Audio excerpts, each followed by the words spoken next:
Nay, anong ginagawa niyo dito sa kusina? Jinky, akala ko hindi ka makakarating sa reunion ng pamilya. Sinabi ko naman po sa inyo na susubukan ko. Hindi niyo pa po sinasagot ang tanong ko. Anong ginagawa niyo dito sa kusina? Bakit kayo ang naguhugas? Kasi anak, wala sila nakuhang tagahugas Kaya nagpresenta na ako. Nagpresenta? O kayo na naman ang napagdiskitahan nilang alilain? Anak. Bago po ako sumagot kay Tia Linda, tinanong ko na siya tungkol sa reunion na ito. Baka kasi mamaya reunion ito ng mga payabangan. Kung ano ang narating, ng mga may kaya sa buhay nating kamag-anak. Hindi tayo kabilang sa kanila. Noon pa may hinala na ako na ganito ang mangyayari Kaya ayoko sanang pumayag. Tapos may bayad pa na 1,000 per head. Ngayon makikita ko lang na nandito kayo sa kusina at nakasuot ng apron. Hayaan mo na anak, tayo na lang ang makisama. Wala naman pong masama sa pakikisama Pero sobra na itong ginagawa nila. Taon-taon na lang, ginagawa nila kayong tagahugas ng pinggan. O ano, taon-taon wala silang mahanap na tagahugas? Tama na anak, naririnig ka ng iba nating kamag-anak Mabuti nga Sawang-sawa na ako sa paraan ng pagtrato nila sa atin. Porke ba mahirap lang tayo? Ngayong gabi lang naman, palampasin mo na. Ilang taon na po ba nating pinapalampas ang mga ginagawa nila sa atin? Sa lahat na lang ng okasyon. Nakakasawa na rin po, Nay. Parang iba ka yata ngayon. Hindi ka naman dating ganyan Masakit po kasi sa akin na makita kayo na sa halip na nagsasaya at nakikipagkwentuhan sa mga kamag-anak natin, nandito kayong mag-isa sa kusina ngayon. Naghuhugas ng mga pinagkainan nila. Ang mabuti pa, iwan mo na lang ako dito. Kumain ka muna, baka gutom lang yan. Nawala na po ako ng ganang kumain. Uuwi na po tayo ngayon. Ha? Nakakaya naman kung uuwi na tayo agad. Mas nakakahiya po ang ginagawa nila sa inyo. Kung tingin nila sa atin maliit, wag na nila tayong imbitahin sa mga susunod na reunion. Hindi naman kawalan sa atin na hindi tayo umattend. Ang prangkang tao hindi mahilig magpaligoy-ligoy. Kung ano nasa isip niya, yun din ang lumalabas sa bibig niya. Minsan masakit pakinggan pero kadalasan yun ang katotohanan kailangang marinig. Magandang araw, Miss Gwen. Tawagin niyo na lamang akong Abby. 35 years old po ako ngayon at tubong Cagayan. May 2 po akong anak at hiwalay na sa asawa. Ang ibabahagi ko pong kwento ay tungkol sa kaibigan ko noong nagtatrabaho pa ako sa Cavite. Naging magkasama kami noon sa apartment at saksi ako sa mga pangyayari sa kanya noong mga panahon na yon. Kumusta ang reunion? Ayos lang naman. Sigurado ako na hindi na a-attend si Inay sa family reunion namin sa susunod. May nangyari ba? Hindi ba naging masaya? Yung mga kamag-anak lang naman namin ang naging masaya Habang si Inay, mag-isang naguhugas ng mga pinagkainan nila sa kusina. Ha? Grabe naman yun. Nagbayad pa kayo nun ha? Binilan ko pa ng bagong damit at sapatos si Inay para maganda siya sa gabing yun. Tapos ganun lang pala ang gagawin nila? Anong sabi ng Tia Linda mo? Di ba nga, ayaw niyo na sanang umattend, siya yung mapilit? Yung isang pinsan daw ni nanay na galing pang Canada ang may gusto na paghugasin siya. May mga kamag-anak talagang akala mo kung sino na porke nakatungtong lang sa ibang bansa. Alam mo, wala naman sanang problema sa paghuhugas ng pinggan Sanay naman kami mula pa noon. Pero yung kararating lang ni Inay, tapos hindi muna pinakain. Aba, ibang usapan na yun. Kaya rin hindi kita masisisi kung bakit malayo ang loob mo sa kanila. Naranasan ko yan dati, sa side naman ng dati kong asawa. Sinabi ko talaga kay Inay na wag na siyang pupunta sa kahit anong okasyon ng kamag-anak namin. Siya lang kasi ang matigas ang ulo Intindihin mo na lang ang nanay mo. Siyempre, nakikisama lang din siya. Lagi ko naman siyang iniintindi Teka nga, ano ba ang ingay na yun sa labas? Sinaway ko na nga ang mga yan kanina Sabi ko nga may mga panggabi ang trabaho dito. Oh, saan ka pupunta? Lalabasin ko lang sila. Hinay-hinay sa pagsaway ha. Anak ng konsehalang isa sa kanila. Ano? Bawal lang sawayin pag ganon? Alam mo naman kasi ang nanay nun. Paglabas nga ni Jinky, sa mismong tapat namin naglalaro ng bola ang ilang kabataan. Kabilang na ang anak ni konsehala na si James na laging pasimuno ng gulo sa lugar namin. Nang lumabas nga ako, sandali lang silang tumigil bago bumalik sa paglalaro. Kanina pa kayo sinasaway ah. Hindi ba kayo makaintindi na may natutulog dahil panggabi sa trabaho? Huwag kayo dito maglaro sa tapat namin. Huwag niyo na akong titigan. Matagal ko nang alam na maganda ako. Mabuti na itaboy mo. Pero ingat ka ha. Baka mamaya mapag-initan ka. Alam mo naman ang mga kabataan ngayon, mga siga. Kaya lang naman matatapang ang mga yan dahil sa mga konsentidorang magulang. Totoo naman. Ang hirap kaya ng panggabi ka, tapos walang tulog. Palibasa nga kasi hindi pa nila nararanasan na magtrabaho ng ganon. Kapag nagsumbong sila sa mga magulang nila, lalo na ang James na yun, haharapin ko naman sila. Okay lang yan, basta alam mong nasa tama ka. Pero hinay-hinay lang sa pagtataray ha. 3 taon na kami magkaibigan ni Jinky at magkasama sa apartment.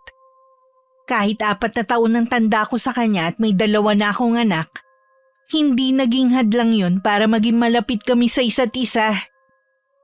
Malaki rin ang pagkakaiba ng ugali namin ni Jinky. Mas seryoso kasi siya, prangka at mataray makipag-usap lalo na kapag hindi niya kursonada. May pagkakahawig din ang kwento ng buhay nilang mag-ina sa buhay ko. Ang nanay kasi ni Jinky iniwan ng kanyang ama nang malamang buntis ito. Ako naman mula pa lang ng pagsasama namin iresponsable na ang asawa ko. Pero umaasa na magbabago.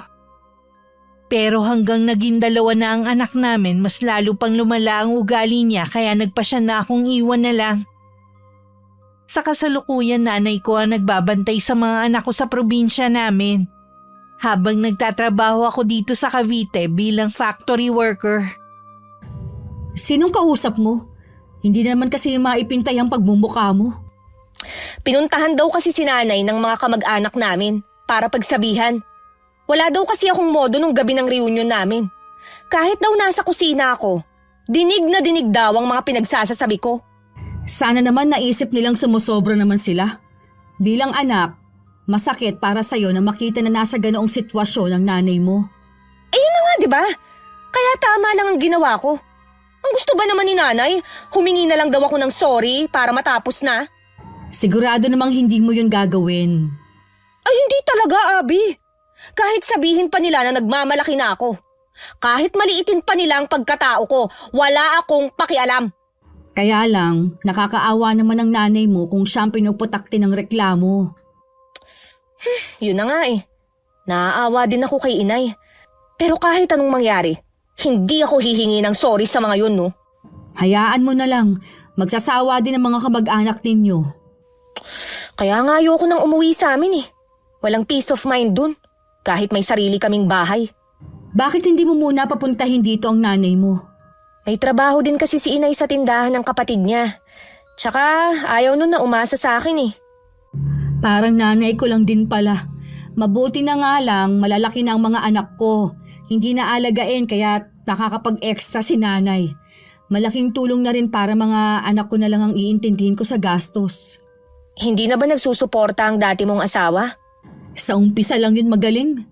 Katagalan, puro sumbat nang naririnig ko sa kanya kaya sabi ko, wag nang magbigay. Hindi pwede yun.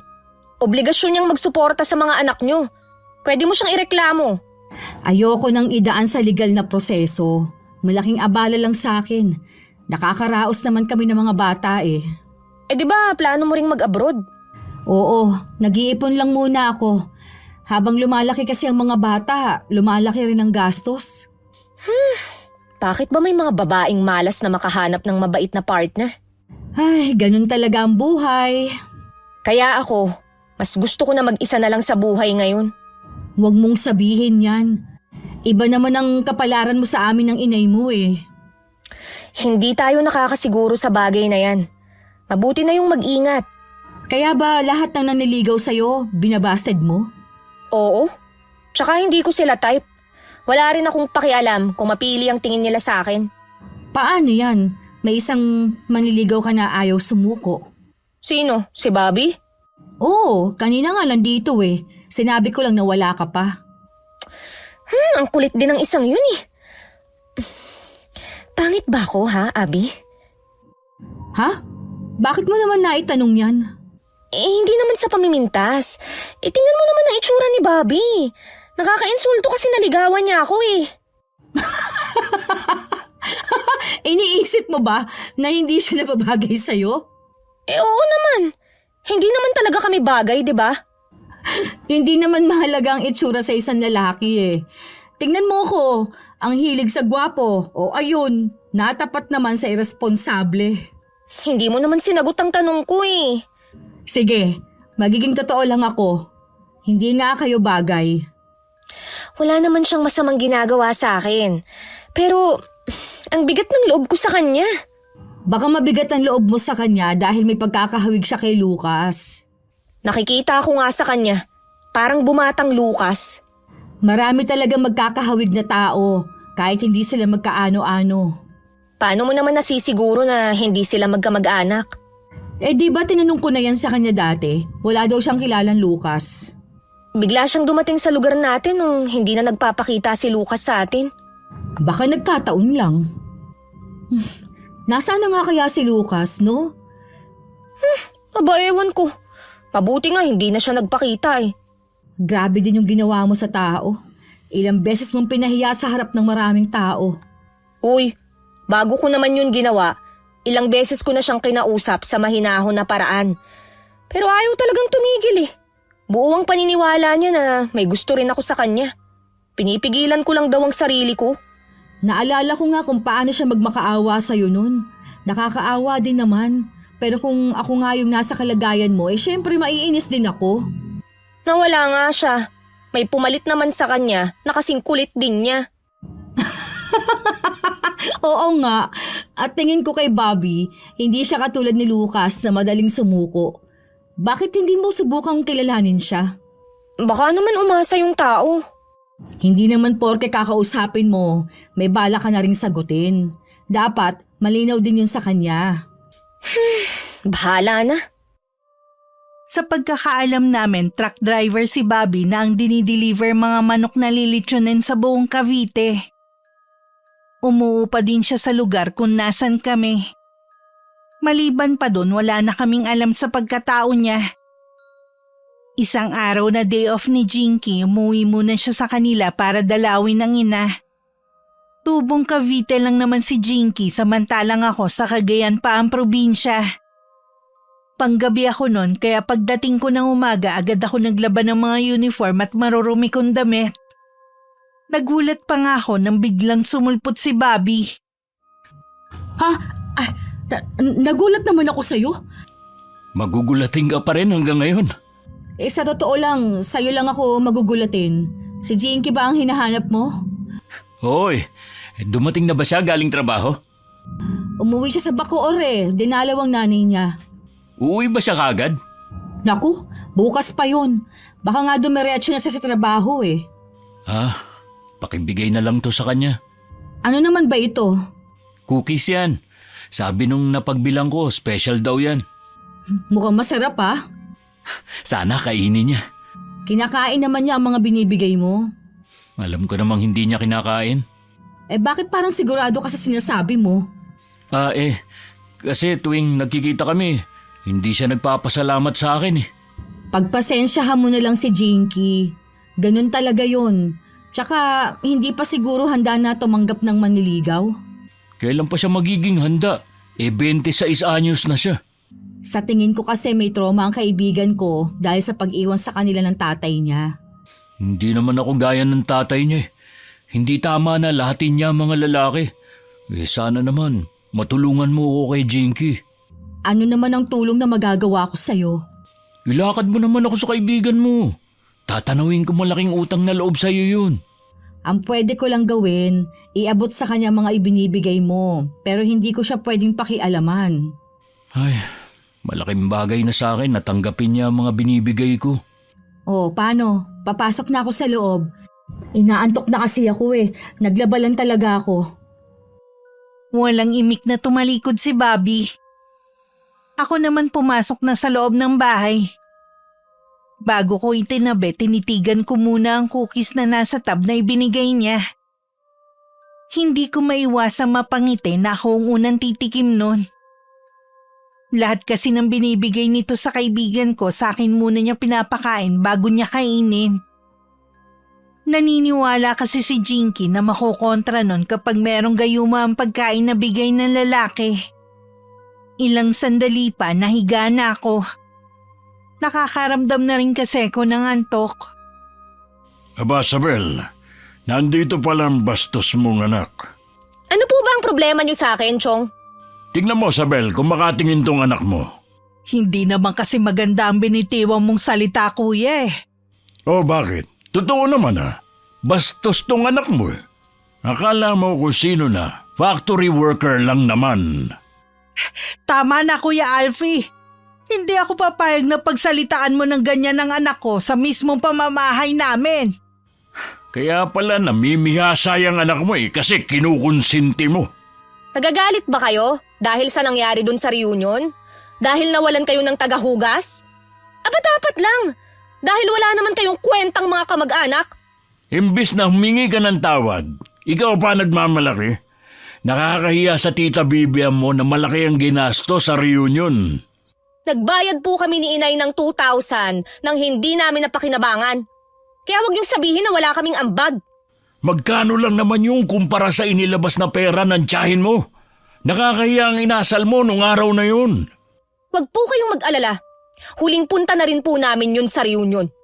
Huling punta mo na rin to sa bahay ko. Alam ko na kahit kami ng anak ko ang inaapi nila, mas kakampihan mo pa rin ng pinsan nating si Ate Vivian. Dahil mas mapera siya.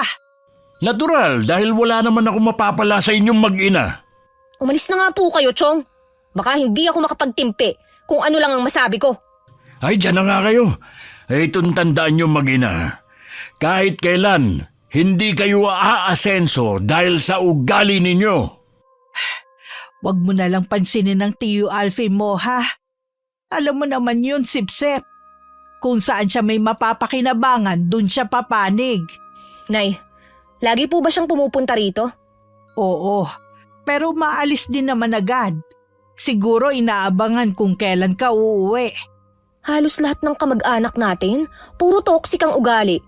Mabuti, nakakatagal pa kayo dito, Nay. Nasanay na ako sa mga ugali nila. Hindi na rin naman kasi magbabago. Ayaw niyo po kasing umalis dito eh. Kasi bahay naman natin to. Iiwan ko pa. Lagi kasi akong nag-aalala sa inyo eh. Mag-isa pa naman kayo dito. Paano kapag may emergency? Siguradong wala namang tutulong sa inyo dito. Nakalimutan mo na ba ang mga kapatid ko? Malayo naman po ang mga bahay nila dito. Wag mo na akong alalahanin dito. Hindi ako pababayaan ng Panginoon. Nang sumunod na umaga na ulit kami nagkita ni Jinky, agad ko rin inabot sa kanya ang pinabibigay ni Bobby. Bigla naman umasim ang mukha niya na parang nahuhulaan na niya kung kanino yung galing. Natawa naman ako sa naging reaksyon niya. Hala, tuwang-tuwa ka pa dyan. Paano kasi? Natatawa ako sa reaksyon mo. Ay nako, ayaw talaga akong tantanan ng Bobby na yun. Mabuti ka nga lagi kang nakakatanggap ng mga regalo sa kanya. Hindi ko naman gusto eh. Sana kinain mo na lang to. Ayoko naman na kainin niya na walang permiso mo, no? Mukha ngang masarap tong cookies. May kasama pang dip na chocolate. Sabi nga ni Bobby, special daw yan. Oh, dating gawi. Ikaw muna ang kakain. Kung totoo nga siguro na may gayuma to, nagtataka na yun si Bobby kung bakit hindi ka pa nai-inlove sa kanya. Bah, mabuti na yung nag-iingat. Kung may gayuma man to, alam niya na hindi ako madaling mahulog sa patibong niya. Titikman ko na ha. Ano, masarap ba?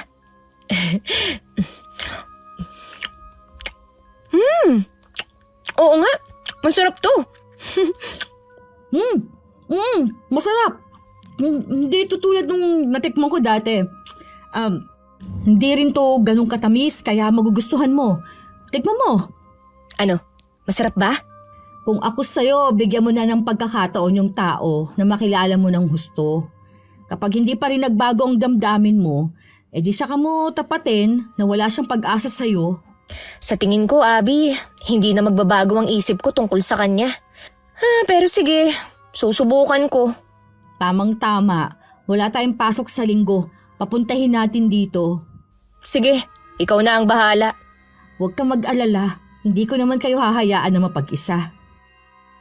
Nang makita ko nga si Bobby, niyaya ko siya sa apartment namin para mananghalian sa linggo. Para naman kako makabawi sa mga binibigay niya. Kulang na lang mapunit ang labi nito sa sobrang ngiti.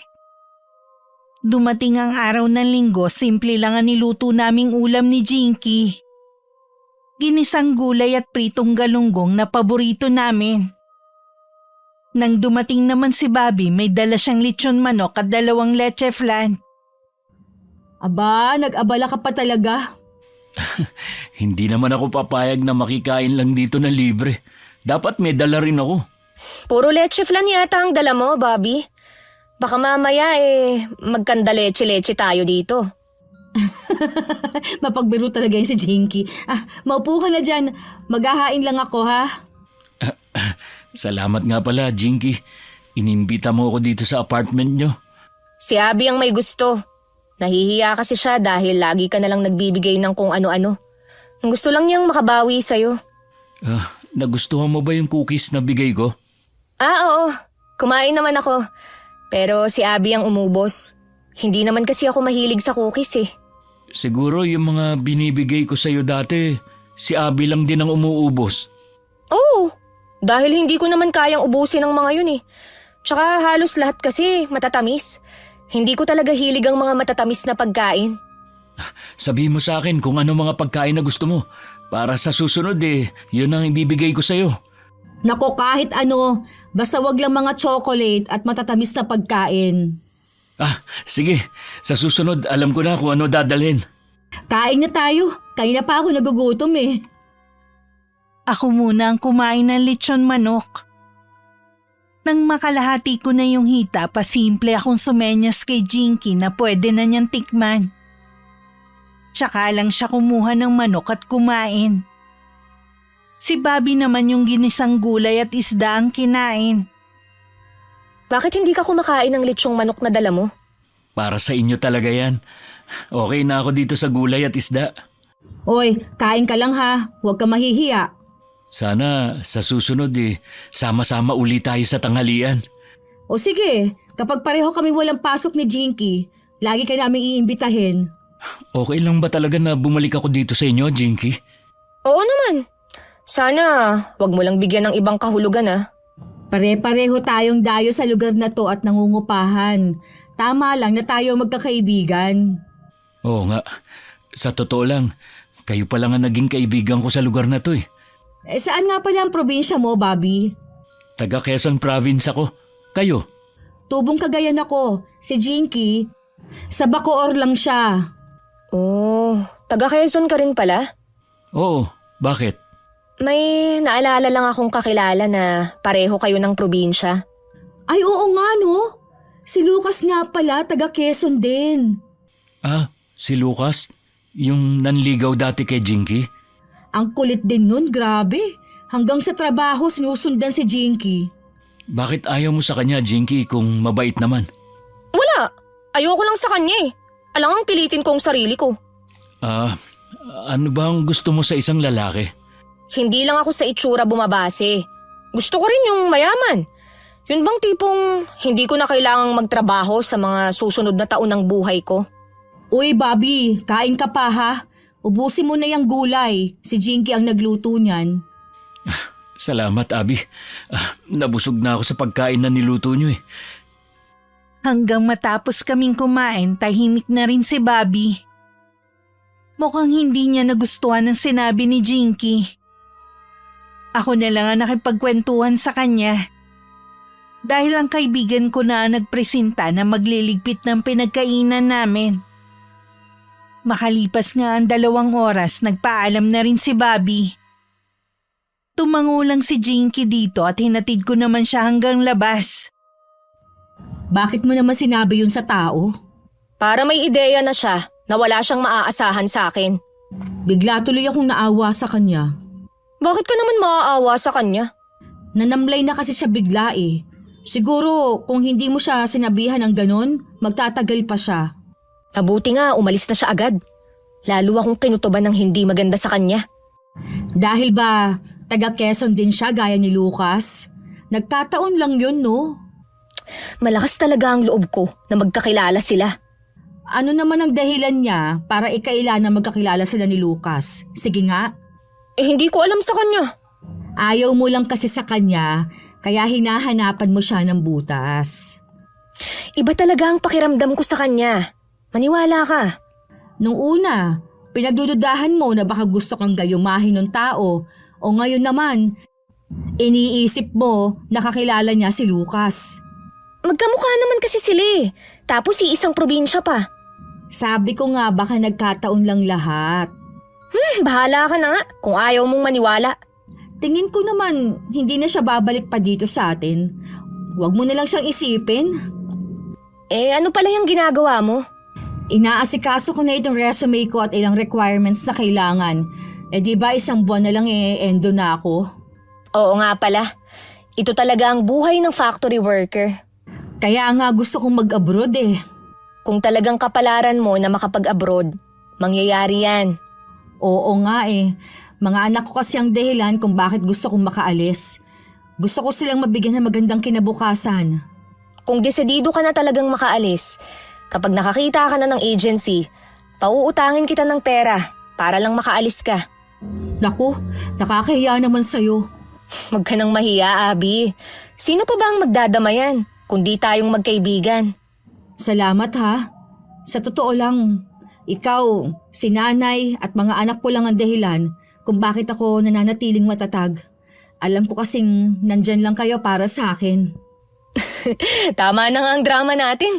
Baka magkaiyakan pa tayo eh. Kainin mo na nga pala yung leche flan ah. Titikim din ako ng konti.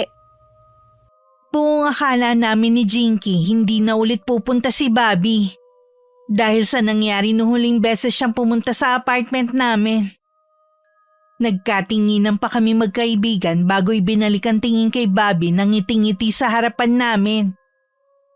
May dala na naman siyang lechon manok at 1 bote ng Coke. Dahil parang ipinako na sa kinatatayuan nito si Jinky, ako na nagpatuloy kay Bobby sa loob at saka pinaupo. Inabot naman ito ang mga dala. Nakakabigla naman ang bigla mong pagsulpot dito sa amin. Sana hindi ko kayo naabala. Hindi naman. Wala nga lang kaming nailutong ulam. Balak sana namin na bumili na lang ng lutong ulam doon sa labasan eh. Hindi nyo na kailangan bumili ng ulam. May dala na ako. Nakakahiya naman sa'yo. Lagi na lang espesyal ang dinadala mong ulam. Wala yun. Espesyal kayo sa akin eh. Kaya tama lang na masarap ang daling ko sa inyo. Maiwan ko muna kayo ha. Magsasaing lang ako. Kanina ka pa yata tahimik, Jinky. Hindi ko kasi inaasahan na pupunta ka pa dito sa amin. Tapos wala man lang pasabi. Paano kung may trabaho kami? Nakita ko kasi kayo kaninang nakatambay sa labas. Kaya alam ko na wala kayong pasok ngayon. Wala ka bang trabaho ngayon? Ang totoo niyan, hindi ako pumasok para lang makapunta dito sa inyo.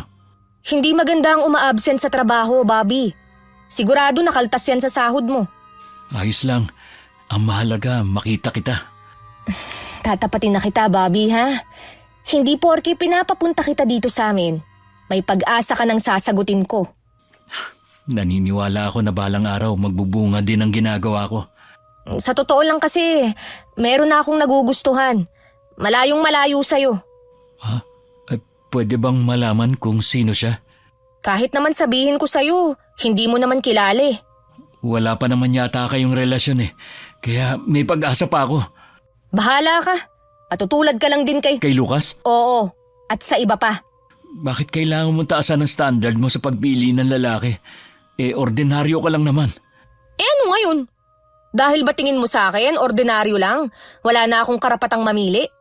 Ang sa akin lang kasi, huwag ka masyadong mataas. Baka bigla kang lumagapak. Hindi yun mangyayari.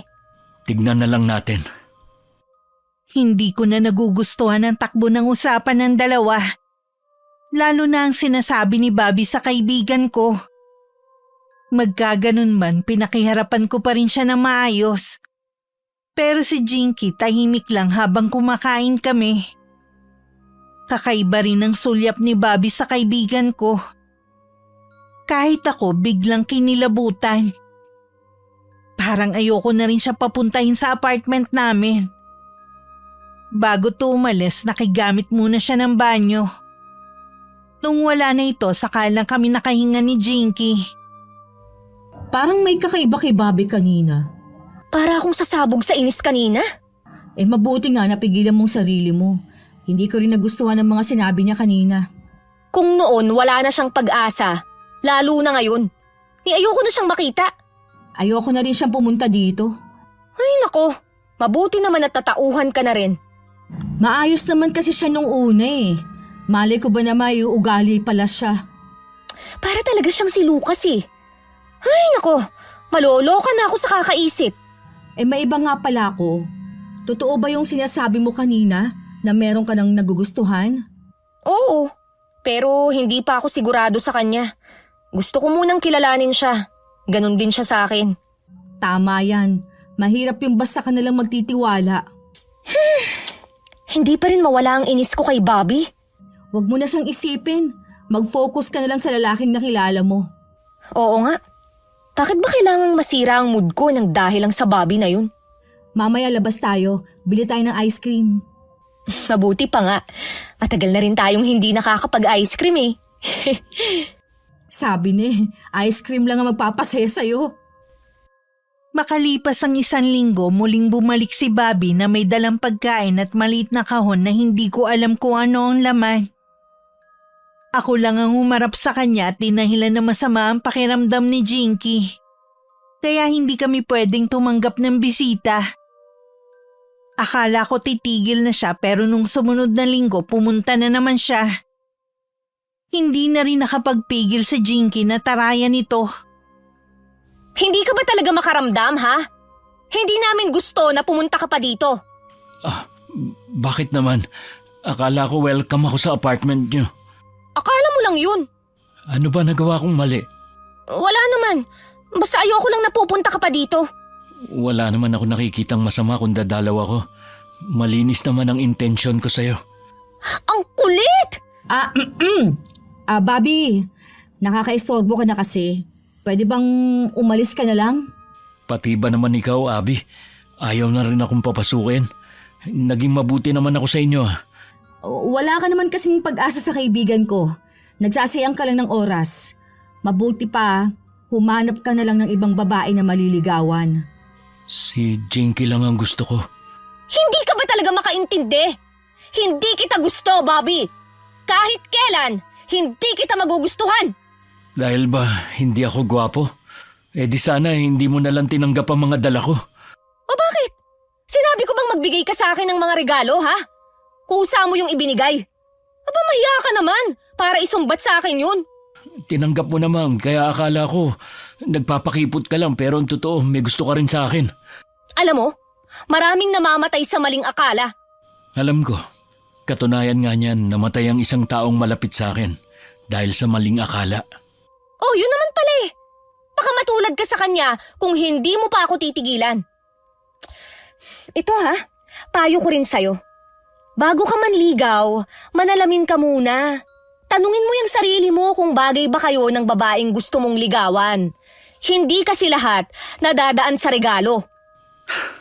Hindi ko makakalimutan ang araw na to, Jinky. Binaboy mo ang pagkatao ko. Kasalanan mo rin yan. Pinagpipilitan mo kasi ang gusto mo eh. Itong tatandaan mo ha, kahit ikaw na lang ang natitirang lalaki sa mundong ito, hindi kita magugustuhan. Ilang segundo rin tinitigan ni Bobby ng matalim si Jinky bago siya tumalikod at naglakad palayo. Noon ko lang din napansin na marami ng taong nakikiusyoso sa amin. Ang tingin nila sa kaibigan ko parang siya na ang pinakamasamang taong nakilala nila. Anong tinitingin-tingin nyo dyan? Tapos na ang palabas. Pumasok na ulit kayo sa mga bahay nyo. Halika na nga sa loob. Kahit saan talaga, Ang daming tsismosa. Kaya ang sama ng pagkakakilala ng mga taga rito sa'yo eh. Pati sila dinamay mo sa init ng ulo mo. Nakakainis kasi. Normal sa mga tao na makiusyoso kapag may gulo o nag-aaway. Hindi ko tuloy maiwasang mag-alala kapag mag-isa ka na lang dito. Kapag ba nag-endo ka na, aalis ka na ba dito? Eh habang wala pa akong trabaho, bala ko sanang umuwi muna sa amin para makasama ang mga anak ko. Wag mo akong intindihin. Ayos lang ako na mag-isa dito. Hindi ko maiwasan na mag-alala pagkatapos sa mga pangyayari ngayon. Abby, matagal na tayong nakatira dito. Wala pa namang nangyayaring masama sa atin. Bakit hindi mo muna pauwiin dito ang nanay mo? Hindi ko alam kung papayag yun. Papayag yon kapag nalaman niya mag-isa ka lang dito. Tatanungin ko siya kapag malapit ka nang umuwi sa inyo. Sa tingin ko lang ha, sinagad mo na ang pasensya ni Bobby. Natatakot ako sa pwede niyang gawin. Halata naman sa kanya na duwag siya eh. Hindi natin siya kilala, kaya wag mong maliitin ang pwede niyang gawin. Oo na. Masyado ka naman yatang matatakutin ngayon. Eh nakakatakot naman talaga ang panahon ngayon. Kaya nga, kailangan nating magdoble ingat. Mas kinakabahan ako para kay Jinky. Kung wala lang sana akong mga anak, hindi ako uuwi sa amin. Namimiss ko na rin kasi sila. Kaya gusto ko naman silang makasama at mapagsilbihan kahit sa sandaling panahon lang. Kaya araw-araw kong kinukulit ang kaibigan ko na tawagan ng inay niya para samahan siya sa apartment namin. Nang ilang araw na lang bago matapos ang trabaho ko, inimpake ko na ang mga damit na dadalhin ko pa uwi. Malapit na akong matapos na may kumatok sa pinto. Napakunot pa ako ng noo dahil hindi kakatok si Jinky dahil may sarili siyang susi. Nang buksan ko ang pinto, tsaka lang ako nakahinga ng maluwag sabay na pangiti. Mabuti po dumating na kayo, Nanay Isabel. Dapat nga kahapon pa ako eh. Kaya lang may inasikaso pa ako. Salamat naman po, may nakakasama na si Jinky. Hindi na ako mag-aalala sa kanya kapag umalis ako. Nabanggit nga niya na uuwi ka daw muna sa inyo. Gusto ko rin po kasing makasama at maalagaan ang mga anak ko. Naiintindihan kita. Ganyan din kasi ko noon eh. Mahirap yung kailangan mo magtrabaho para sa mga anak mo na dapat kasama kanila sa paglaki. Oo nga po eh, ang hirap talaga bilang ina. Nung sabihin nga ni Jinky na aalis kang araw at wala siyang makakasama, agad na ako nagpaalam sa kapatid ko. Mabuti po pinayagan kayo. Oo, mabait naman yun. Ano nga pala ang dala ninyo?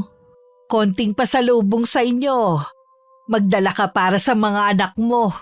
Nag-abala pa talaga kayo? Hindi naman kita'y tinuturing na iba. Alam ko kung gaano kakabait sa anak ko kahit may pagkaprangka at mataray ang kaibigan mo. Sanay na po ako kay Jinky. Ganun lang po siya pero mabait at totoo siyang kaibigan. Meron ba kayong naging bisita? O pumupunta rito? Yung pong manliligaw ni Jinky. Pero binased na po niya yun. Malamang kung ano-ano pa ang sinabi ni Jinky sa lalaki. Hindi rin po kasi tama ang ginawa ni Bobby. Bobby? Yun ba ang pangalan ng manliligaw niya? Opo, tinanggap na po namin siya dito sa apartment. Aasta pa siya ng pangit. Kaya nga po, nag-aalala ko kay Jinky eh. Baka balikan niya ito. Minsan kasi ang binibitiwang salita mas masakit kesa sa pisikal na pananakit. Sumobra nga po si Jinky. Pero wala naman siyang karapatan na pagbantaan ito. Bigla din tuloy ako nag-alala. Kinausap na rin po namin yung landlady namin. Kakausapin nga daw niya si Bobby na wag nang pupunta dito. Dati maaliwalas ang apartment ninyo. Ngayon ang bigat ng pakiramdam ko. Ano po ang ibig ninyong sabihin, Nanay Isabel? Ang hirap ipaliwanag, iha eh. Ang mabuti pa, magpausok tayo dito sa apartment ninyo. Sige po, Nanay Isabel. Hinintay lang namin ni Nanay Isabel na mag-alas 6 bago magpausok. Hanggang sa labas ng apartment, nagpausok siya. Bigla akong may naamoy na mabaho at masangsang na amoy sa loob. Wala kayong kamalay-malay na dinasalan na ang apartment ninyo. May kinalaman po ba yung masangsang na amoy na yon? Oo, Na Isabel! Yung dingding! Tingnan nyo! May mga bakas ng paa na papunta sa kisame. huwag ka matakot. Hindi ka niya masasaktan. Paanong nagkaroon ng bakas ng mga paa dyan? Wala kayong kamalay-malay na may lihim na palang nagbabantay sa inyo. Matagal na po kami dito. Ngayon lang nangyari to. Kaya mag-iingat kayo sa pagtanggap ng bisita rito. May kinalaman po kaya si Bobby? Hindi ko masasagot yan. Mahirap mambintang. Siya lang naman po ang tinanggap namin bisita dito eh. Kung may pumupunta man, hanggang sa may pinto lang sila. Wala nang iba, kundi si Bobby nga talaga, na Isabel. Ilang sandali pa dumating na rin si Jinky na may dalang barbecue. Agad silang nagyakap mag-ina na parang sabik na sabik sa isa't isa. Nang kumalas ang kaibigan ko, biglang nalukot ang ilong nito dahil may naamoy na usok. Itinuro ko naman ang mga bakas ng paa sa may dingding. Sinundan niya yon hanggang sa kisame. Si Nanay Isabel naman na nagpaliwanag. Unti-unti nang naglalaho. Oo nga, mabuti na lang dumating ang nanay mo at nalaman natin na may kababalaghan na palang nangyayari dito sa apartment natin. Kung ako lang ang masusunod, mas gusto kong lumipat na kayo ng ibang mauupahan. Mahirap pong maghanap ngayon ng mauupahan, Nay. Mahirap na kasi lalo na may manliligaw ka pala na hindi tanggap ang pangbabasted mo. Hindi na rin naman po nagpakita ulit yun eh. Sinumbong na rin namin sa landlady namin. Kahit na, lalo na ngayon uuwi na si Abby sa kanila. Paano kung matagal siya bumalik? Hindi naman pwede na matagal ako dito dahil may trabaho din ako. Hindi ko po kasi mauuna ang paghahanap ng malilipatan. Tapos ang hirap pa maglipat ng mga gamit. Pwede naman tayo magtanong sa mga kakilala natin eh. Nako, Jinky, pagkatapos ng nangyari, ayoko nang tumira dito, no? Napakamatatakutin mo talaga. Tama naman si Abby. Tutulong din naman ako sa paglilipat niyo eh. Sige na nga po. Kayo na ang masusunod. Para din naman sa kapakanan mo ang iniisip ko eh. Alam ko naman po yun, Nay. Tingnan nyo, wala na ang bakas sa dingding. Oo nga. Nawala na rin ang bigat ng pakiramdam ko sa bahay na to. Isasara ko na ang mga bintana. Jinky, Oh, bakit ka natigilan dyan? si Bobby, nakatingin dito sa atin. Nako, huwag siyang magkamali na lumapit dito. Umalis na rin siya. Siguro, napansin niyang nakita ko na siya. Siguro, siya yung sumusunod sa akin kanina. Pakiramdam ko kasi may nakasunod eh. Tuwing lilingon naman ako, wala akong nakikita. Patay na patay talaga sa yung lalaking yun. Alam nyo, minsan nagdudulot din ng kapahamakan ng matinding obsesyon ng isang tao. Bago ang araw ng pag-uwi ko ng probinsya, kinausap ko rin ang may-ari ng inuupahan namin. Sinabi niyang pinuntahan nga daw niya ang inuupahan ni Bobby na nagkataong pinsan niya ang landlady noon. Habang nagkukwento nga ang landlady namin, hindi ko maiwasang kilabutan at matakot na rin. Naisip ko ring tama lang na umalis kami sa lugar na yon. Ano? Baon si Bobby sa utang? Oo, ilang buwan na raw itong hindi nakakabayad kaya pinaalis na ng may-ari. Nang pasukin nga nila ang kwarto nito, doon nakita ang mga picture mo. Paniniwala nga daw nung may-ari, nagsagawa ng orasyon si Bobby para magayuma ka. Kung ganun, tama lang pala na hindi ako ang unang kumain ng mga pagkain na dala niya. Buti, hindi ako ang nagayuma niya. Hindi naman kasi ikaw ang gusto niya eh, kaya hindi tumalab sa'yo. Oo nga, Kaya pala ang bigat ng dugo ko sa kanya. yun pala ang rason. Mabuti na lang malakas ang pakiramdam mo. Huwag mo na nga pala tong mababanggit kay nanay ha. Baka kasi lalo siyang mag-alala sa akin eh. Nasaan nga pala si Nanay Isabel? Pumunta siya sa palengke. Gusto daw niyang magluto bago ka umuwi bukas. Ang sweet naman ng nanay mo. Ang nanay ko kasi matapang eh. Mabait pa rin naman kung tutuusin dahil inaalagaan ng mga anak mo. Oo, alagang-alaga niya nga ang mga apo kaya panatag ako kahit malayo ako sa kanila. Basta wag lang ako magkukulang ng padala. Ayaw kasi ni nanay na tinitipid ang mga apo. Ay, sana nga. Talagang makapag-abroad ka na. Wala kasing mangyayari sa atin kung dito lang tayo sa Pilipinas eh. Sinabi mo pa, mahal ko ang bansa natin. Kaya lang, hindi naman kayang bumuhay ang sahod dito eh. Lalo na sa mga pangkaraniwang taong gaya natin. Abby, maghanap ka kaya ng afam? Naku, baka itakwil na ako ni nanay. Kabilin-bili na noon na wag na ako mag-aasawa. Makontento na lang daw ako sa mga anak ko. Kahit mayaman ang mahanap mo? Hindi yun naniniwala sa mga kwentong mayaman, nagkagusto sa mahirap na may anak pa. Nanay mo talaga, napakanega. Ganun talaga yon. Naiintindihan ko naman siya. Yan na yata si nanay nasakay ng tricycle. Mamaya na ulit tayo magkwentuhan ah. Tutulungan ko muna siya. Nung gabi masaya kami nagsalo-salong tatlo. Kahit alam ko namang babalik pa ako, hindi ko pa rin maiwasang maluha. Nasanay na kasi kung magkasama kami ni Jinky. Sa kabila nun, masaya pa rin ako dahil makakasama ko na ang mga anak at nanay ko. Kinabukasan nga hinatid pa ako ni Jinky sa sakayan bago siya pumasok sa trabaho niya.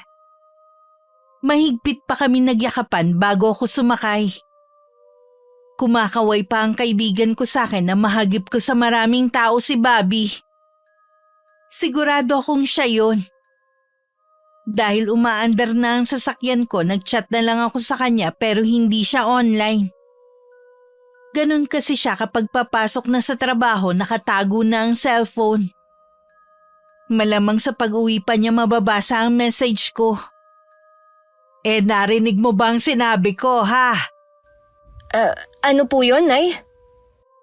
Sabi ko, uwi muna ako sa atin. Meron kasing pinagagawa ang tiyo mo sa akin eh. Babalik din ako sa gabi. Ano ba tinitingnan mo sa cellphone mo? Natulala ka kasi.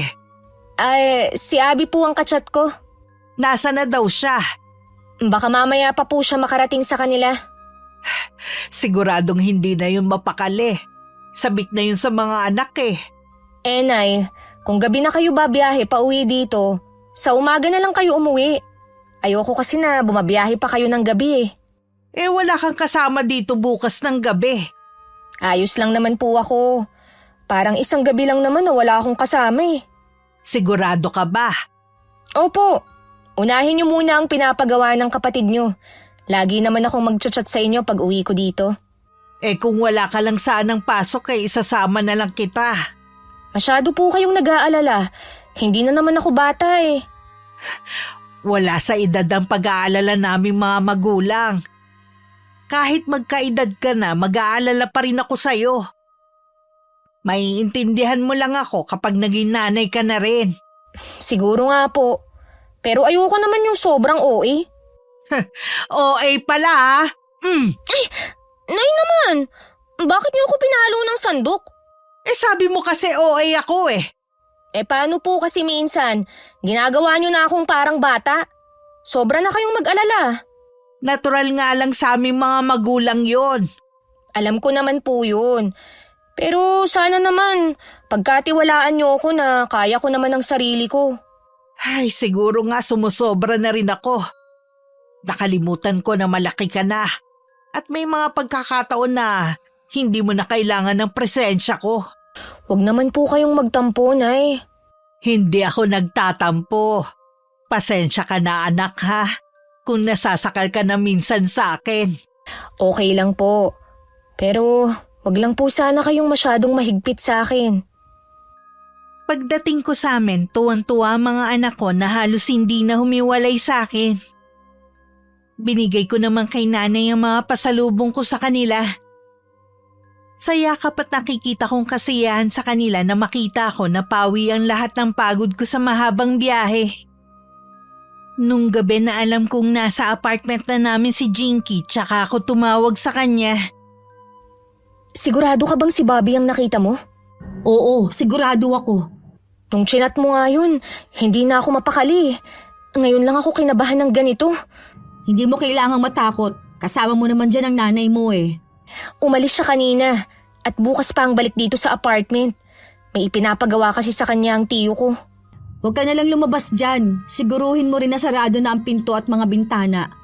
Pagdating ko nga, nagsara na agad ako eh. Nag-aalala nga din ako sa'yo. Hindi biro na magkaroon ka ng stalker ah. Hanggang sa pagsunod-sunod na lang naman ang magagawa niya eh. Hindi na siya makakalapit sa akin. Lalo na kapag nakalipat na tayo ng apartment. Hindi pa rin ako tinatawagan ng mga katrabaho ko eh. Baka hindi pa nababakante yung sinasabi nila na paupahan. Nagtanong-tanong na rin ako sa mga kakilala ko. Wala rin silang alam eh. Si nanay nga nagtatanong-tanong din sa mga... Oh, bakit natigilan ka sa pagsasalita dyan? May kumakatok kasi sa pinto. Huwag mong buksan. Sino yan? Sino sabi yan eh? Hayaan mo na lang. Basta nakalak na maigi ang pinto. Para kasing sisirain eh. Wala pa namang tao sa mga katabi natin dahil panggabi sila. Jinky! Buksan mo ang pinto! Bobby? Ako nga! Mag-usap tayo! Si Bobby ang nasa labas? Siya na nga. Kakausapin ko lang siya. Basta huwag kang magbubukas ng pinto. Huwag mo rin patayin ang cellphone mo. Nakikiusap ako sa'yo, Jinky! Buksan mo tong pinto! Gusto lang kita makausap! Kahit magdamag ka pa dyan, hindi kita pagbubuksan ng pinto. Kaya umalis ka na. Hindi ako aalis dito hanggat hindi mo ako kinakausap! Eh di manigas ka dyan. Wala akong pakialam. Ito na ang huling pagkakataon mo, Jinky. Kapag hindi ka pa humarap sa akin ngayon, matitikman mo ang galit ko. Kahit sumabog ka pa sa galit, wala akong pakialam sa'yo. Inuubos mo na talaga ang pasensya ko. Kapag hindi ka pa umalis, tatawagan ko ang landlady namin. Gawin mo! Ikaw pa ang matapang ngayon, ha? Akala mo yata, hindi ko alam na balak mo akong gayumahin. Yun lang ang paraan para umamo ka sa akin. Kahit kailan, hindi ako mapapaamo ng isang baliw na katulad mo. Sinong baliw? Ha? Sa tingin mo, magagawa ng nasa matinong pag-iisip ang ginagawa mo, ha? Sinabi ko na ang dahilan ko kung bakit ko yung ginawa. Tinawagan ko na ang landlady namin. Anumang oras, pupunta na siya rito. Tumahimik yata. Bobby! Bobby! Umalis na nga yata siya. Mabuti naman. Baka natakot nung sabihin mo na papunta na ang landlady natin. Siguro nga. Magpahinga ka na. Tawagan mo ako o ang nanay mo kapag bumalik siya ulit. Nang matapos ang pag-uusap namin ni Jinky, tsaka ko naman inasikaso ang mga anak ko na abala sa panonood ng TV. Sinamahan ko muna sila para banding na rin namin mag-iina. Kahit nasa amin na ako, hindi pa rin maalis sa isip ko ang kaibigan ko. Mabuti na lang bumalik na rin si Nanay Isabel ng sumunod na araw. Oh, namumula ka. Ayos ka lang ba? Medyo masama po ang pakiramdam ko eh. Para akong sisipunin, Nay. Pagkatapos mo kumain, uminom ka na agad ng gamot para hindi na tumuloy sa trangkaso. Opo. Siya nga pala. May nahanap ka na bang malilipatan? Hindi pa po tumatawag ang mga kakilala ko eh. Kung hindi ka pa rin makahanap, pwede ka na umuwi muna sa atin. Ang layo naman po kung sa atin pa ako manggagaling. Halos 2 oras din ang biyahe ko. Kapag nag-endo ka na rin sa malapit na lang sa ating ka maghanap ng trabaho. Ayoko pong umuwi sa atin. Alam nyo naman ng mga kamag-anak natin eh. Lagi mo na lang kasi silang pinapansin Hindi mo na lang hayaan. Hindi po pwede na hayaan na lang sila. Kaya namimihas eh. Pagkatapos nung reunion ilang beses pa nila akong inimbita sa okasyon pero tumanggi na ako. Sinabi ko na marami akong ginagawa. Mabuti naman po. Hindi naman kamag-anak ang turing sa inyo, kundi alila. Dumistansya na rin ako. Mas masarap sa pakiramdam pala ang ganito. Hindi mo kailangan makisama sa mga taong hindi ka naman tanggap. Hindi naman po kawalan sa atin kung wala sila eh. Lagi mong tatandaan na kapamilya pa rin natin sila.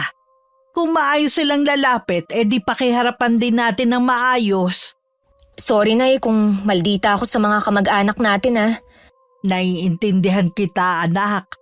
Napuno ka na lang din. Dati tahimik ka lang sa mga ginagawa at sinasabi nila sa atin Ganun na nga po. Ang lagi lang kasi nilang tinitingnan yung naging pagkakamali ninyo. At ako yun. Kahit yun pa ang tingin nila sa'yo, para sa akin ikaw ang pinakamalaking biyaya ng Panginoon sa akin. 1 linggo na ako sa amin nang mabalitaan kong hindi na nakakapasok sa trabaho si Jinky dahil sa trangkaso.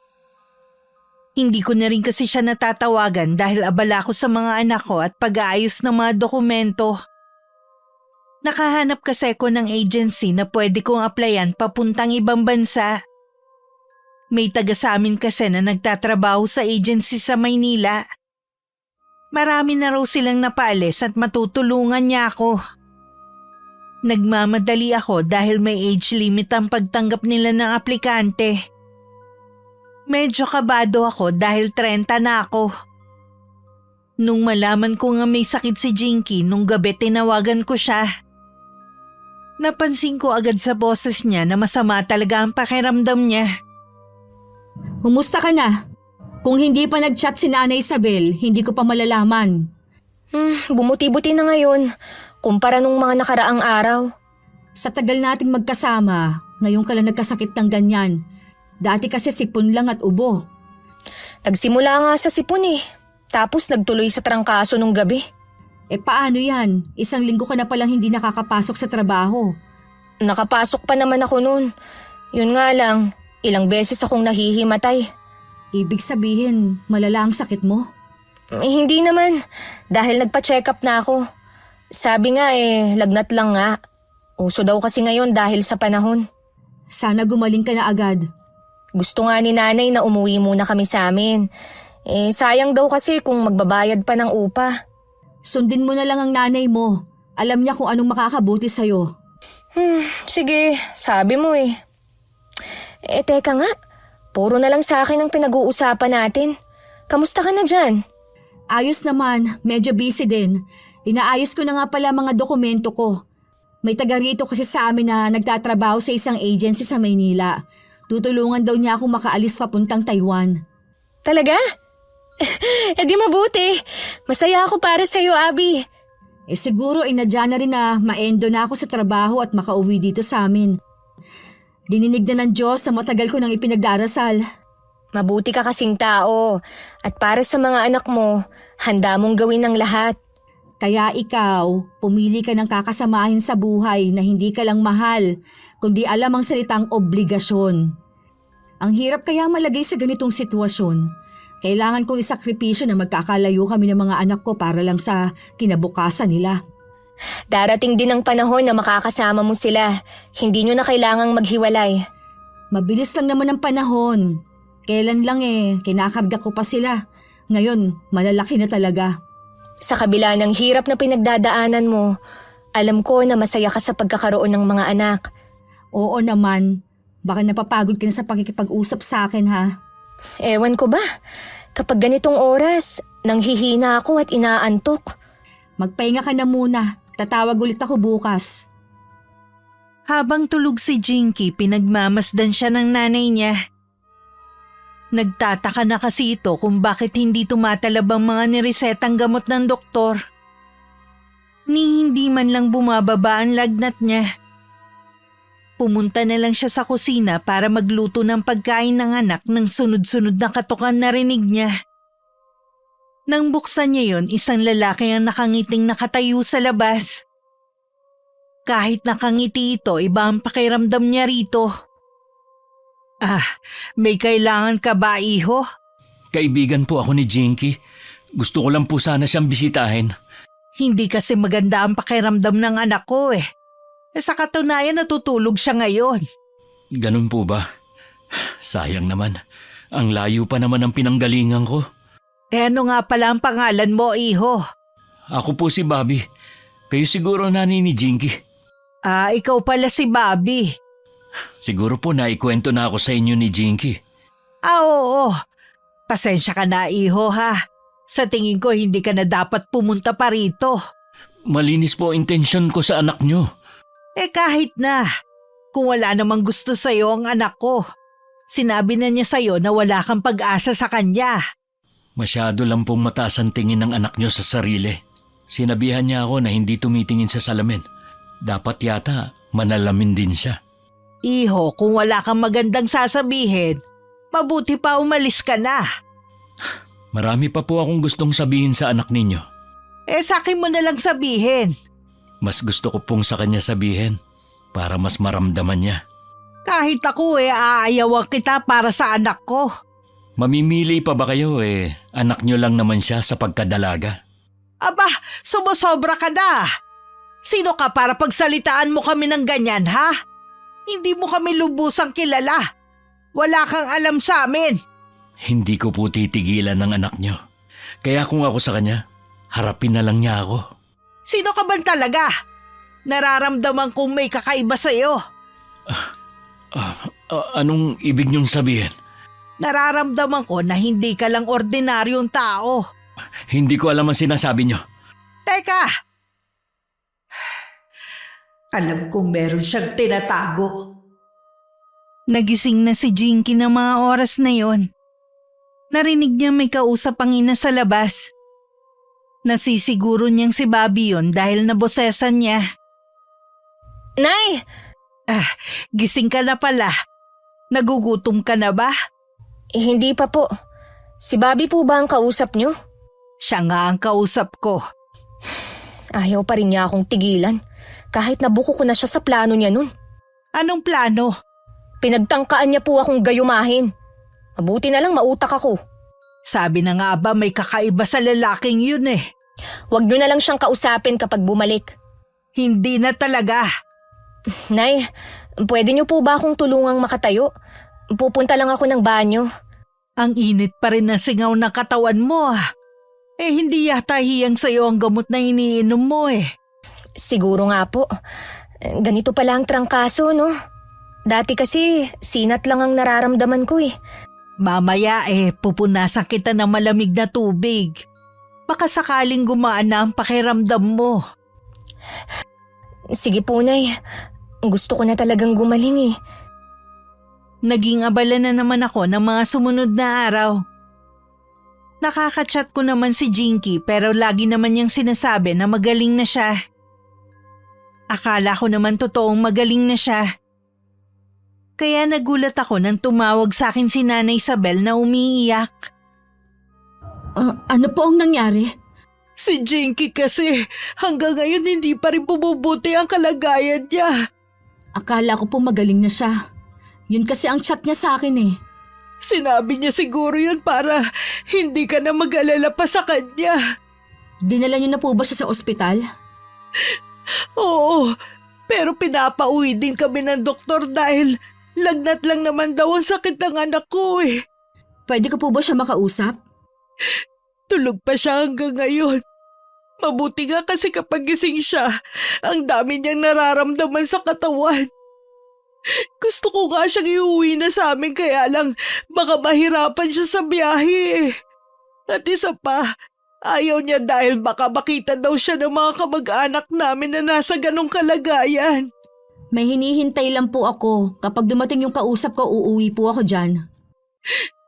Nakakaya naman sa'yo. Hindi naman kita tinawagan para papuntahin dito eh.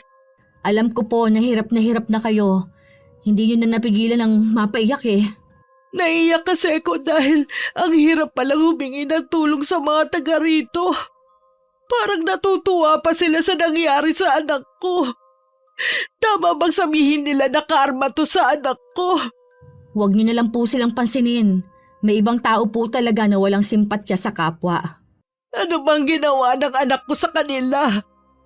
Bakit pakiramdam ko galit sila kay Jinky? Alam nyo naman po kasi si Jinky, may katarayan minsan. May mga tao po siya natatarayan na minsan wala na po sa lugar. Yan na nga ba ang sinasabi ko eh. Ayaw naman kasi makinig sa akin. Baka nasaktan niya ang kalooban ng iba. Kahit po ako pinapayuhan ko siya. Talaga lang na hindi niya mapigilan ng magtaray lalo na kapag makulit na yung kausap niya. Mabuti ka na tiis mo siya. Alam kong minsan na pagsasalitaan ka rin niya ng hindi maganda. Sanay naman po ako sa kanya. Tsaka pinapayuhan lang naman niya ako para sa kabutihan ko. Napakalawak ng pag-unawa mo. Nagpapasalamat ako na ikaw ang naging kaibigan ng anak ko. Kapag po nagising siya, sabihan niyo ako para matawagan siya. Palalakasin ko ang loob niya. Sige, Iha. Salamat ha. Pasensya na sa abala. Nang matapos ang tawag, napapaisip din ako sa kalagayan ni Jinky. Para kasing natatagalan na ang pagkakasakit niya. Dapat siguro sa ibang doktor siya patingnan. Baka kasi mamaya may impeksyon na pala siya na hindi namin alam. May mga doktor naman kasing hindi basta-basta nakikita ang tunay na sakit ng pasyente maliban na lang kung malala na. Nang magising si Jinky, agad siyang humingi ng tubig. Binigyan naman siya ng nanay niya. Nakausap ko ang kaibigan mo. Uuwi daw siya rito. Talaga po? Oo, kaya magpalakas ka na ha. Hihingi tayo ng tulong sa kanya para makauwi na tayo sa atin. Di ba sinabi ko na sa inyo na ayaw kong umuwi sa atin? Sigurado na pagtatawanan ako ng mga kamag-anak natin. Nasa loob ka naman ng bahay eh. Hindi ka nila makikita. Sa lakas ng mga radar nila, imposible po na hindi nila malaman. Kesa naman nandito tayo, malapit na maubos ang ipon mo. Hindi rin ako nakakapagtrabaho. Bakit kasi ang malas ko? Bakit ngayon pa ako nagkasakit?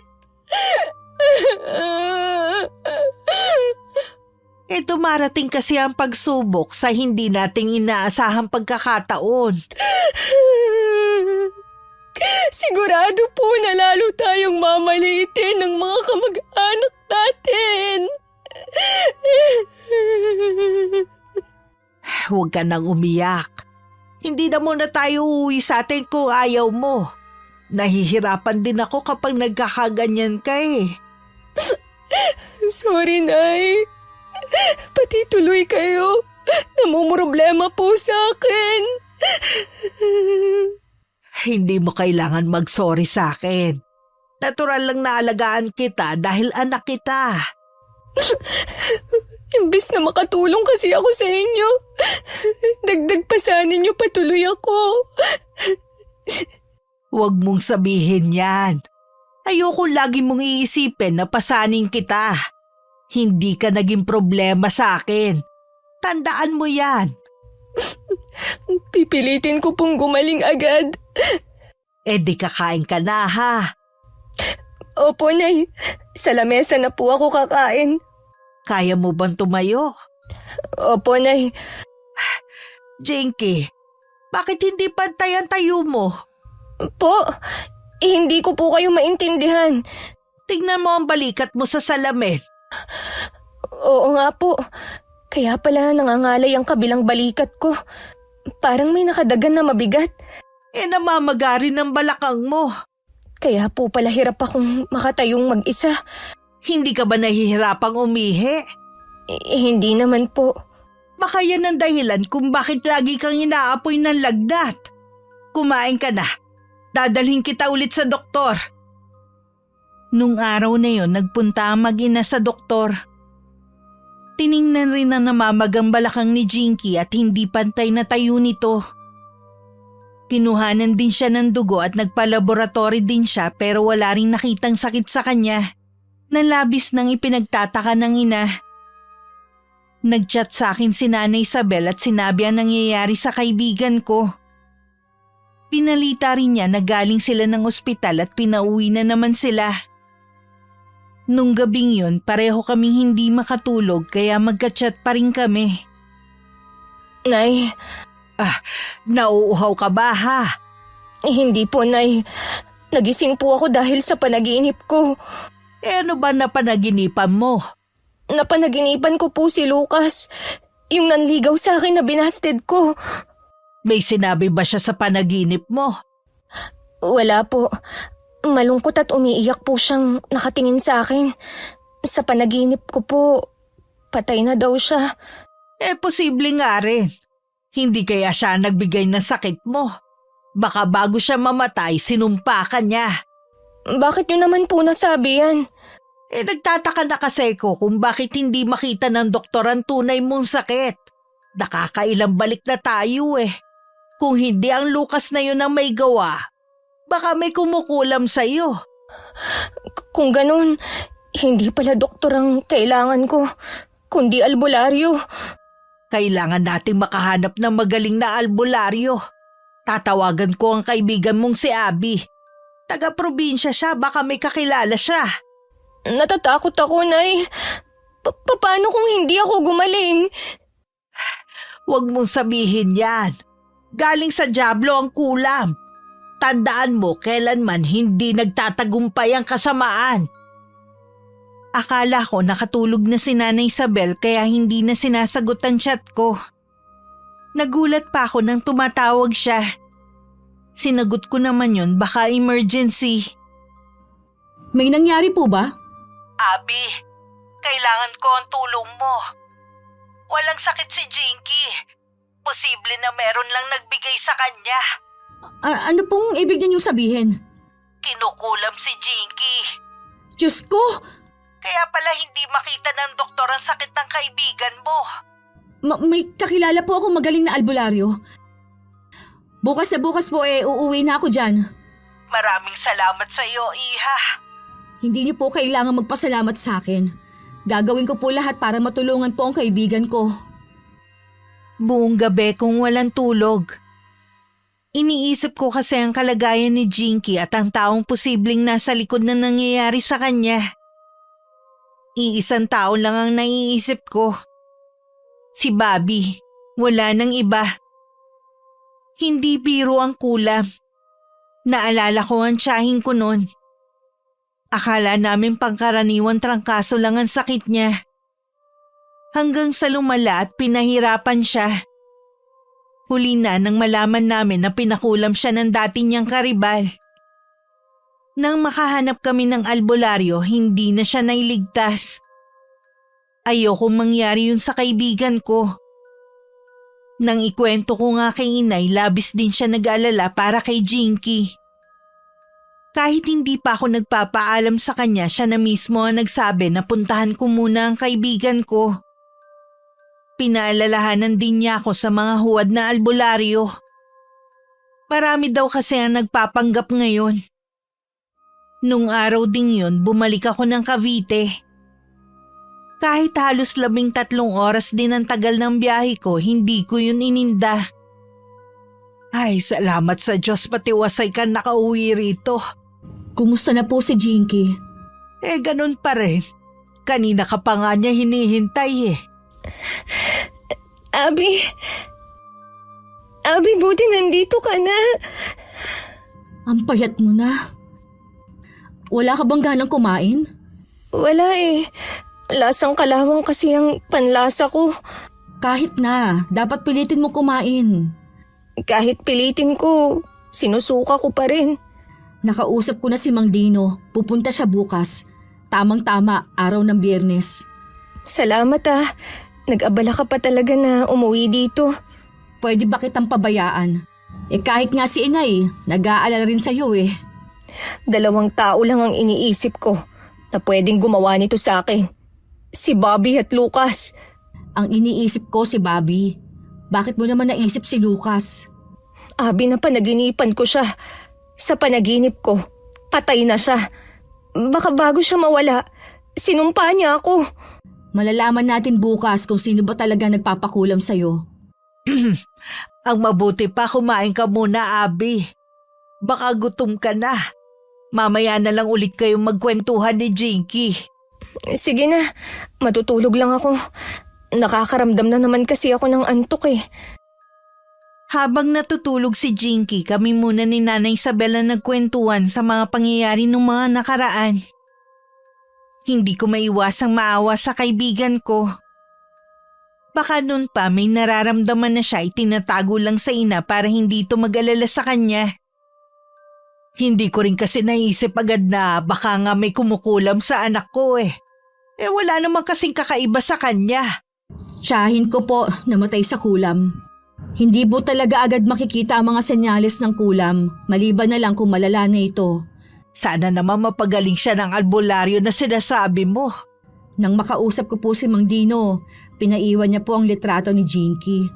Alam ko po, nag-uumpisa na siyang labanan ng taong nasa likod ng nangyayari sa kaibigan ko. Tuwing Biyernes lang po talaga siya pwedeng humarap sa biktima. Kapag gumaling na si Jinky sa ayaw at sa gusto niya, uuwi na kami sa amin. Hindi ko na rin siya papayagan na umupa pa ng bahay.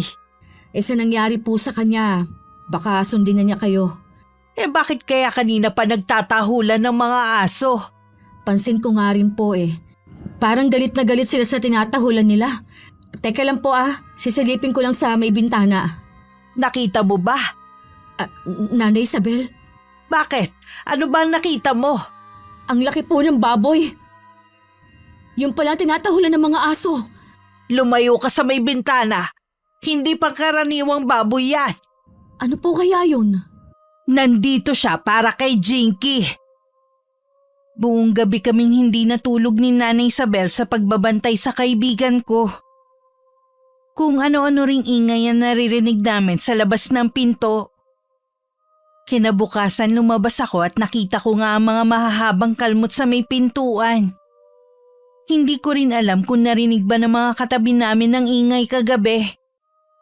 Nung bandang hapon dumating na si Mandino kasama ang binatilyo nitong apo.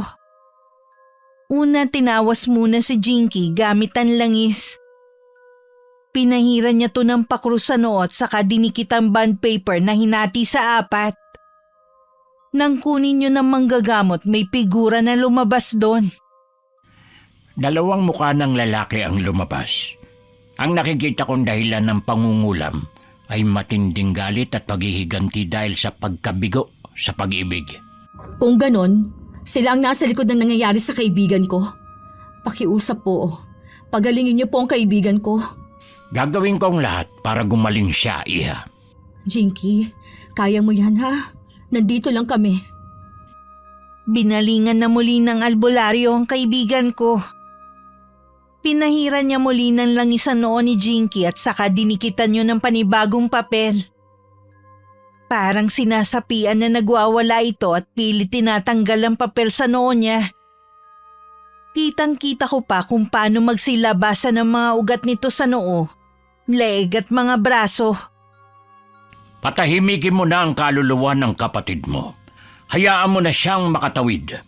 Naparamdam mo na sa babaeng ito ang galit mo. Tumigil ka! Tanggalin mo ang papel na to! Kung hindi mo titigilan ang babaeng ito at hindi ka makikipagkasundo, ikaw din ang magsisisi sa bandang huli. Matigas ka, ha? Binala na kita! Itinaas pa ni Jinky ang kamay na parang humihingi ng tulong sa akin. Nang akmang lalapitan ko siya, pinigilan ako ng apo ni Mang Dino. Umiling-iling pa siya na parang sinasabi na huwag akong makialam. Dahil hindi ko matagalan na nakikita kong paghihirap ng kaibigan ko, lumabas muna ako ng kwarto. Naabutan ko sa labas si Nanay Isabel na may hawak na rosaryo at umuusal ng dasal. Tumabi ako sa kanya at nagdasal din para sa kagalingan ni Jinky. Makalipas ang mahabang sandali, lumabas na rin si Mang Dino. Pinuntahan agad ni Nanay Isabel ang anak. Kumusta po si Jinky? Maayos na ang lagay niya.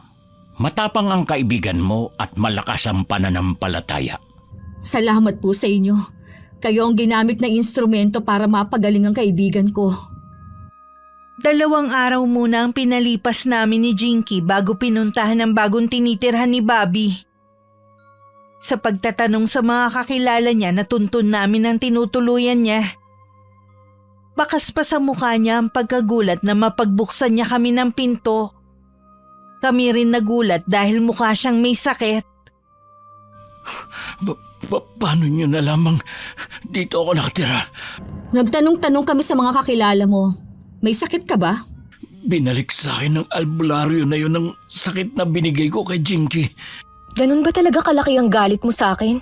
Para kulamin ako? Oo, kulang pa nga yan sa ginawa mo kay Kuya Lucas. Kuya? Kapatid mo siya? Kaya pala malaki ang pagkakahawig ninyo. Ikaw ang dahilan kung bakit siya nagpakamatay. Hindi ko alam na gagawin niya yun. Hindi mo kasi muna iniisip ang mga binibitawan mong salita. Hindi lahat kayang sikmurain ng mga sinasabi mo. Huwag mo sanang sisihin ng kaibigan ko kung ginawa man yun ni Lucas. Ilang beses naman siyang kinausap ng maayos sa Jinky na wala siyang pag-asa, pero mapilit siya. Ginusto niya yun.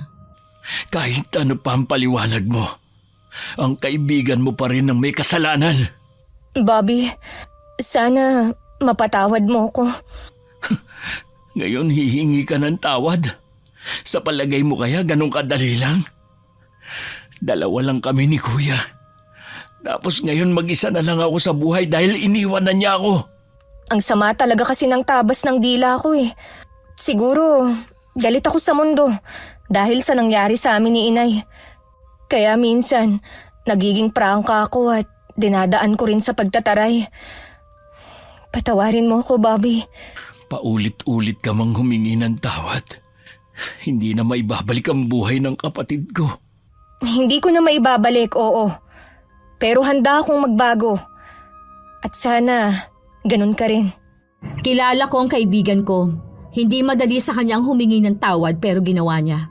Ibig sabihin lang nun, nagsisisi na siya sa ginawa niya. Hindi ganun kadali.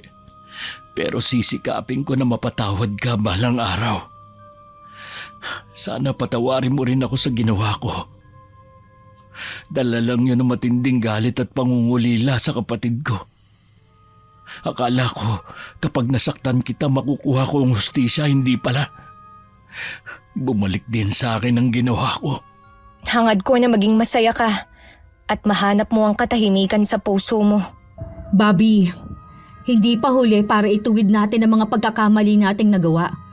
Lumapit ka lang sa Panginoon. Hindi ka niya bibiguin. Pakikinggan ba niyan tulad ko na gumamit ng karunungang itim? Oo naman. Basta bukal sa puso mo ang pagsisisi at paglapit sa Kanya. Salamat sa pagpunta niyo. Nalinawan na ang isip ko. Magbabalik loob na ako sa Panginoon ng buong puso. Alam kong magaan na ang pakiramdam ni Jinky dahil sa wakas nagkapatawaran na sila ni Bobby. Wala talagang imposible sa pagpapatawad basta mula ito sa puso. Paano yan? Uuwi ka na sa inyo? Oo, tama rin kasi ang sinabi ni Inay. Hindi ko kailangang makipagmatigasan sa mga kamag-anak namin para patunayan na ako ang tama. Kung hindi nila ako pansinin, di okay lang. Basta ang mahalaga, wala akong ginagawang masama. Kasama na talaga sa buhay natin ang mga ganun tao. Ipagdasal mo na lang para bumait sa'yo. Ganun na nga, kasama sa ipagdadasal ko si Bobby. Naniniwala ako na makakabalik siya sa tamang landas at makakapagbagong buhay. Baka matagal na ulit tayong magkita. Tatawagan kita lagi kahit saang manlupalop ako ng mundo. Masaya ako para sa'yo, Abby. Napakaswerte ko dahil ikaw ang naging kaibigan ko. Sa mga matataray at prangkang magsalita katulad ng kaibigan ko, hinay-hinay lang sa pagbibitiw ng salita. Baka hindi nyo namamalayan nakakasakit na kayo ng damdamin ng iba. Baka ang tahimik nyong buhay biglang magulo dahil may lihim na palang nagagalit sa inyo. Sa kasalukuyan nasa Taiwan na ako. Bago ako sumulat, humingi muna ako ng permiso sa kaibigan ko na ipadala namin ang aming kwento sa inyo. Pumayag naman siya at nasisiguro kong masaya siyang pinakikinggan ng kwento namin. Sana nakapulutan ng aral ang aming kwento na hango sa tunay na karanasan naming magkaibigan. At makapagbigay din sana kami ng inspirasyon sa mga kapwa namin taga-subaybay. Maraming salamat Miss Gwen at mabuhay ang inyong channel. Wakas.